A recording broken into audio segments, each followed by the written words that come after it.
Welcome to Gatorade, an opinion route show to help market research professionals learn and grow. In this podcast, we share stories, insights, and philosophies that unlock enterprise value for the modern market research company. Here's our host, CEO and founder, Terence McCarron.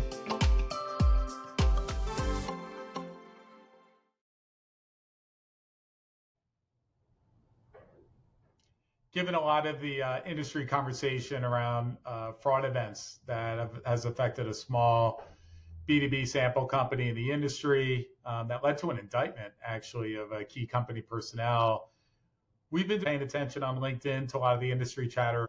And there's a lot of call for change, right? Things need to change on the vendor. Things need to change in terms of industry protections.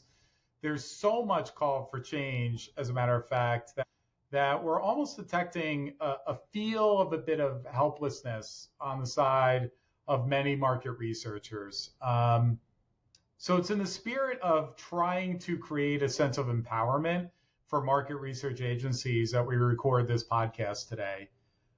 Generally, I've been for 25 years, everything I've done is to try and bring a great service or product to market research companies.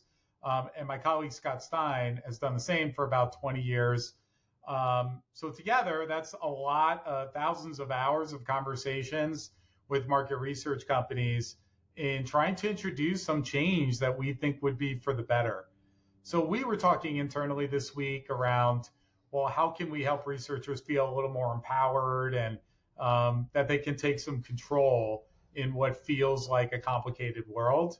And our conversation quickly shifted to some of the actions or behaviors or biases that are very common in the market research world when reviewing something that could be new or different or change within their own operation.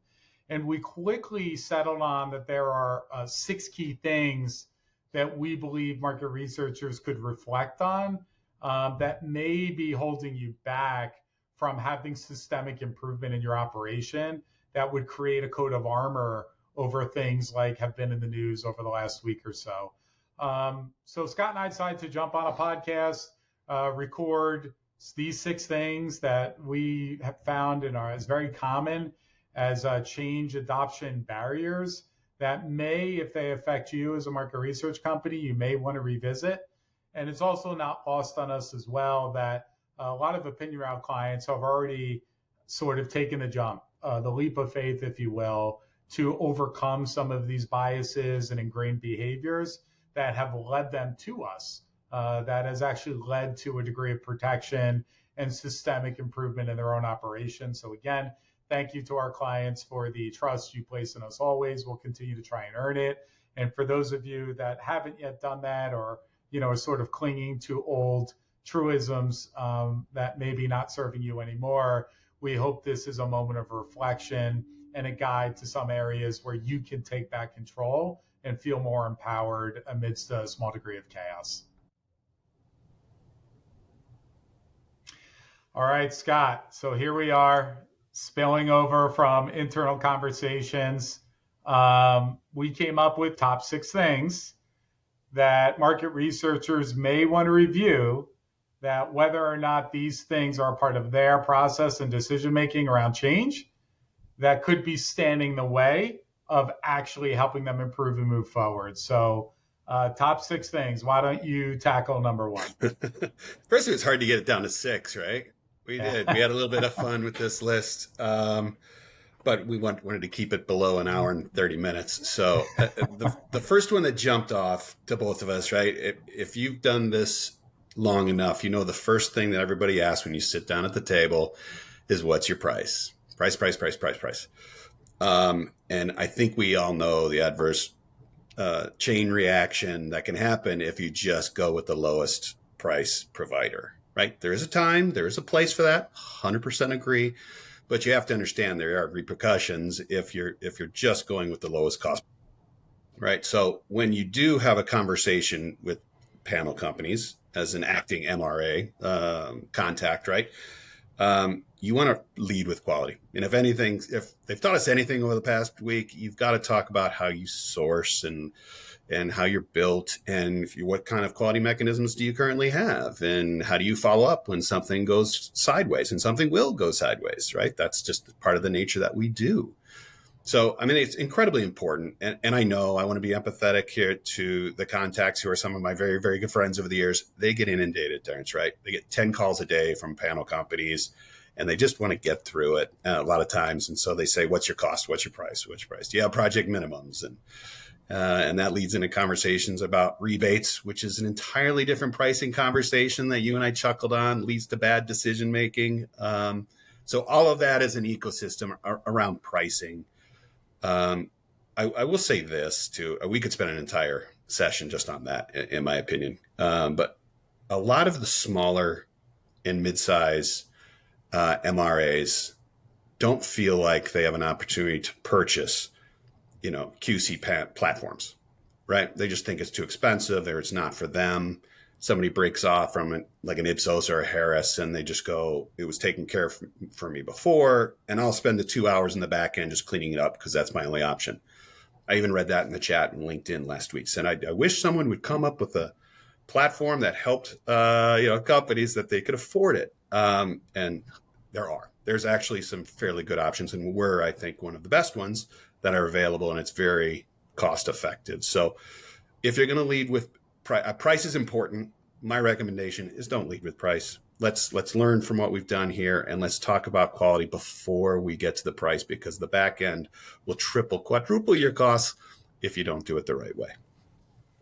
Yeah, I think that is true. I think it's in a speed world, you always want to guard against, especially in knowledge work, you want to guard against commoditization, and price first as like the number one driver of purchase decision making or change decision making is going to invite other problems that you don't want to deal with. So, all right, I'll jump to number two. And this is probably most relevant when you're evaluating a new potential sample partner.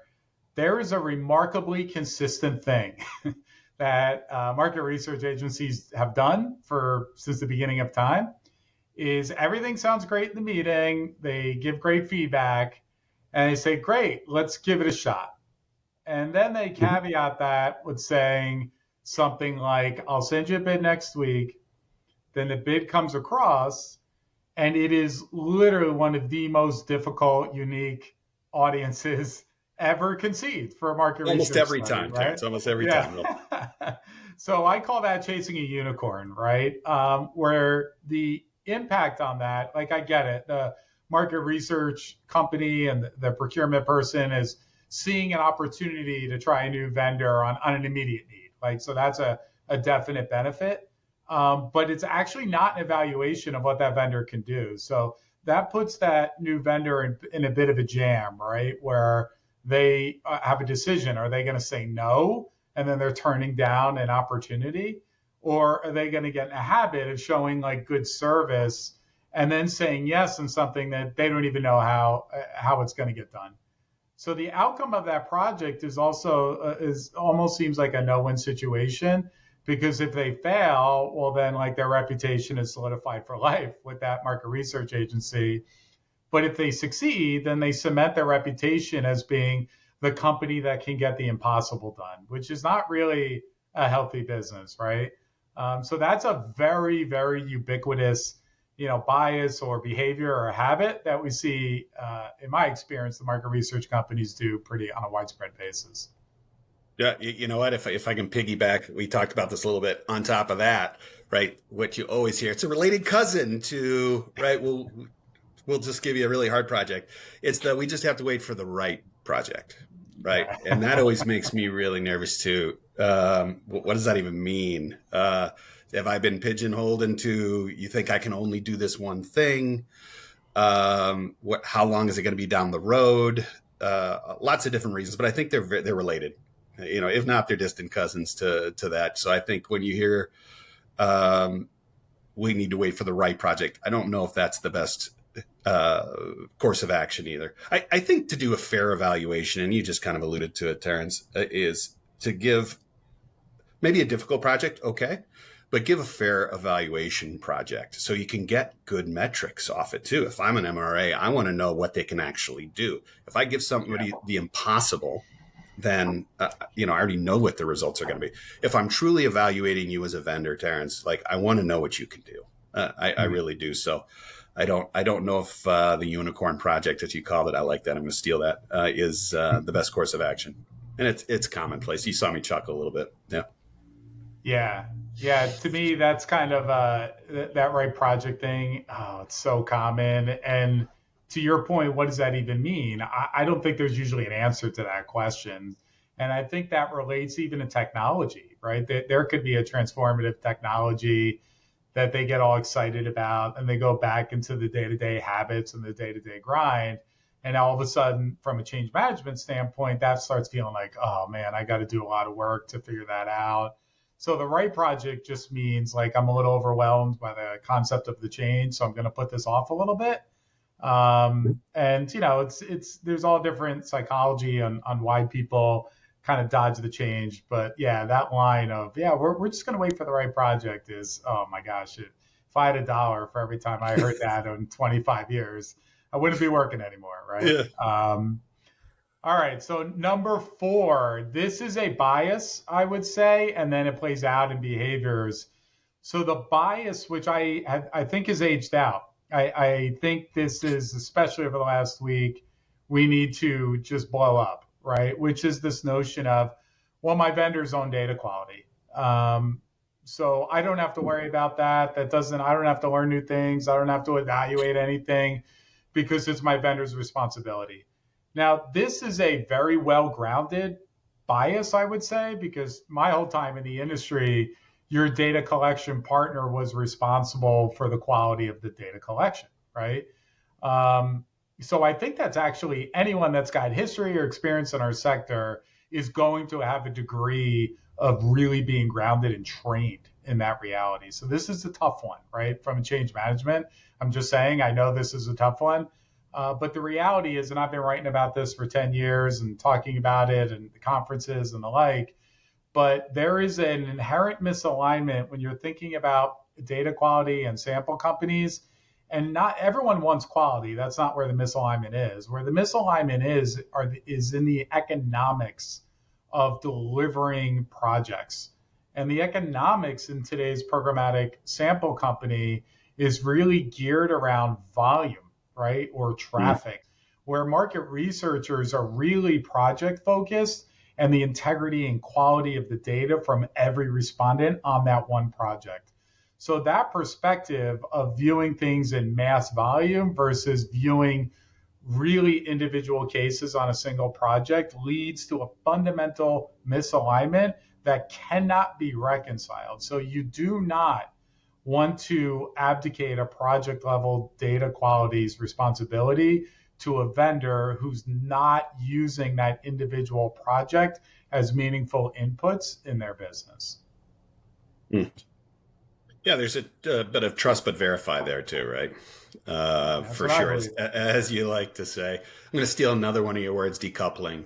I think it's important that the MRAs like take some personal responsibility to it as well, right? And not just be so self-reliant on the panel companies that build out good quality checks, just maybe not in depth, maybe they don't update it or put as much money as they can into it.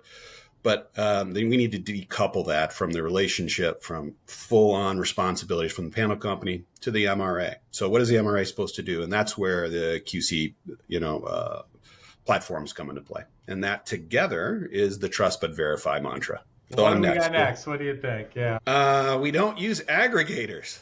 This one is close to my heart, right? This one's close to my heart. And we talked about this and it had like 7 different branches because over the past several years, I've worked at, double opt-in panel companies. And so we talked about aggregators and what they mean and how they work. And so there's a place and a time certainly for just aggregators. And there's a place and a time for panel companies. But I think let me get to it. Everyone's an aggregator. There's very, very few companies out there that don't top off weave in or do other types of processes to bring in other sample companies. Multiple different publishers is another one to do it. So everyone's an aggregator. Everyone over the course of all these trackers for all these years has been using multiple sources. Most of us know it. But what I think is really a misnomer or a bias about aggregators is they qualify aggregation with cheap, right? Yeah. And it can be, it can get really low sample costs and low CPIs and all, but obviously there's a equation there with quality and pricing typically. And I don't think that's true at all. Particularly as I have dove into what Opinion Route does and how we build. It's all around sampling plans. And it doesn't necessarily mean cheap at all. It can be even more expensive. It's all about how you build out the sampling plans. It's about self-selecting with purpose the sampling plan.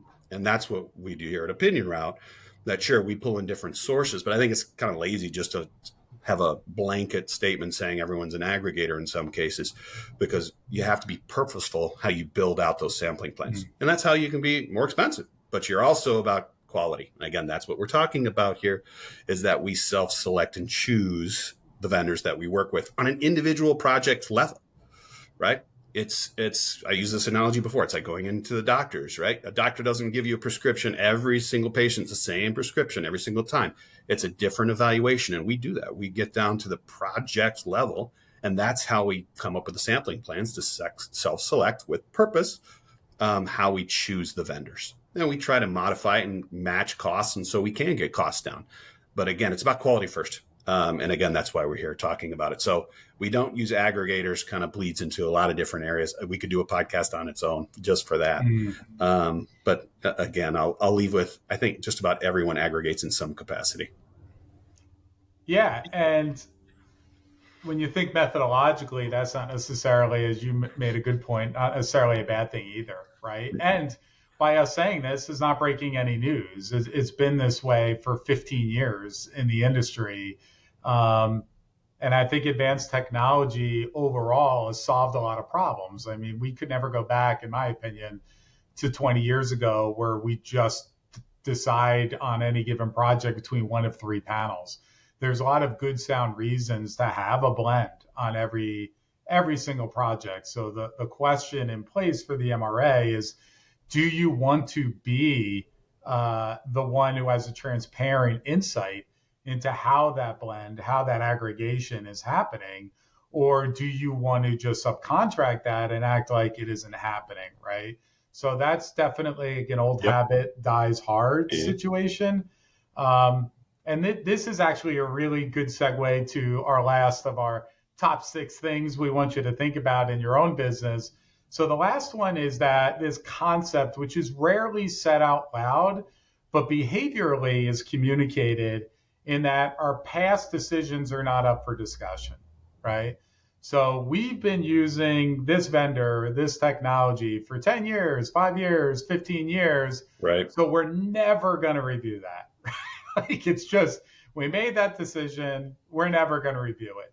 And this is really interesting because there's often some old sensibilities which made a lot of sense. Like, I'll just bring this up, and we've talked about this a lot in different contexts over the last couple of years. But trackers are a beautiful example, right? Well, we've always had these 3 vendors on for the last 7 years of this tracker. Well, 2 of those vendors have acquired 6, 7, 8 different companies or sold, done 17 updates to their routing algorithm. They've modified the blend of double opt-in. They've introduced 500 new publishers to their supply mix every month. Month over month, their underpinning blend of supply is changing because of the algorithm and things it prioritizes. But none of that is like contemplated or considered because the logo, which that isn't even the same. Sometimes you have totally different logos and legal entities, right? Another topic. I don't even have the same project manager or the salespeople, right? But there's this sense that when there's a major change in through corporate M&A or tech updates, that the new brand or whatever just inherits the fidelity to the old decision. So for me, there's a concept in tech called tech debt, which as you're developing, you're moving for speed and helping the right now, but you're not considering the long-term impact. And then after a few years of developing a tech platform, you have a big bill that's come due, right? You got to go back and recode a bunch of different things because you weren't making long-term decisions. So every tech company wants to avoid tech debt because of short-term decision making. And this definitely applies in this situation too. It's okay to acknowledge that a decision around tech or sourcing made a ton of sense at the time that decision was made. In fact, it may have been the very best decision you could have made at that time. And simultaneously, it can also be true that that decision is no longer a solid decision, or there may be something that can be better. That is a bias, that is a pattern that we have definitely seen. Yeah, I mean, I think most of the people in our contacts on the MRA side pride themselves on evaluating new platforms or new techs to some degree. They'll take the meetings. I think that's fair to say.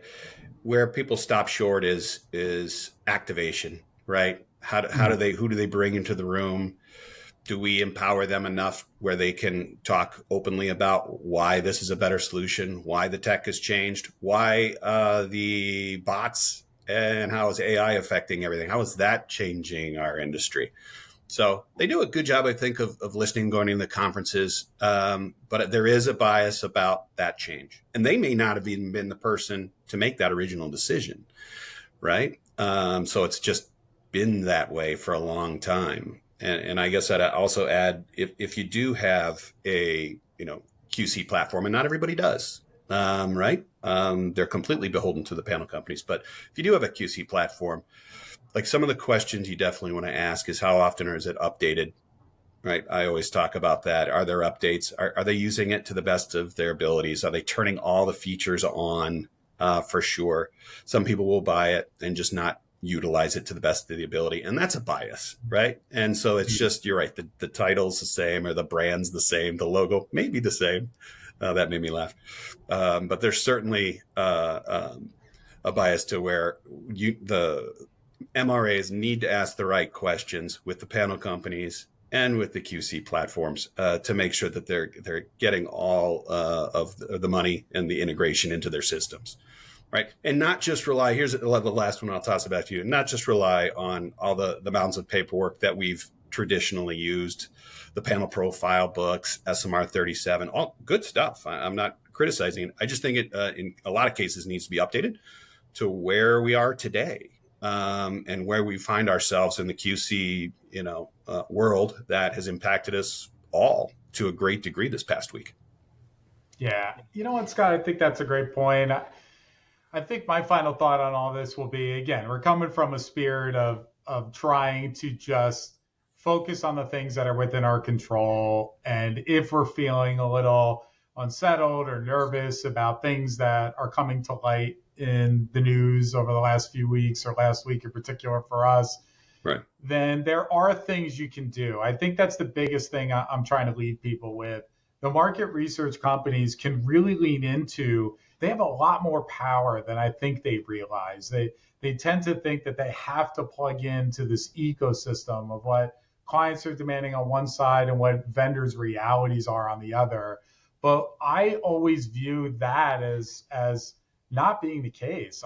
I view the market research agency as really being the fulcrum of the whole sector, right? Mm-hmm. So much power. And as you look around, maybe with a fresh perspective and a little bit newly opened eyes, I think you'll see that there are a lot of very affordable, very doable solutions that are swimming all around you, that are just waiting for an open mind and some engagement. I'm going to continue to try and shine a spotlight on that and a variety of perspectives, all with the spirit of helping the market research agency. So, Scott, thanks so much. It's been fun comparing notes over our respective experiences. Yeah, a lot of good memories there. Yep. Yeah, no doubt.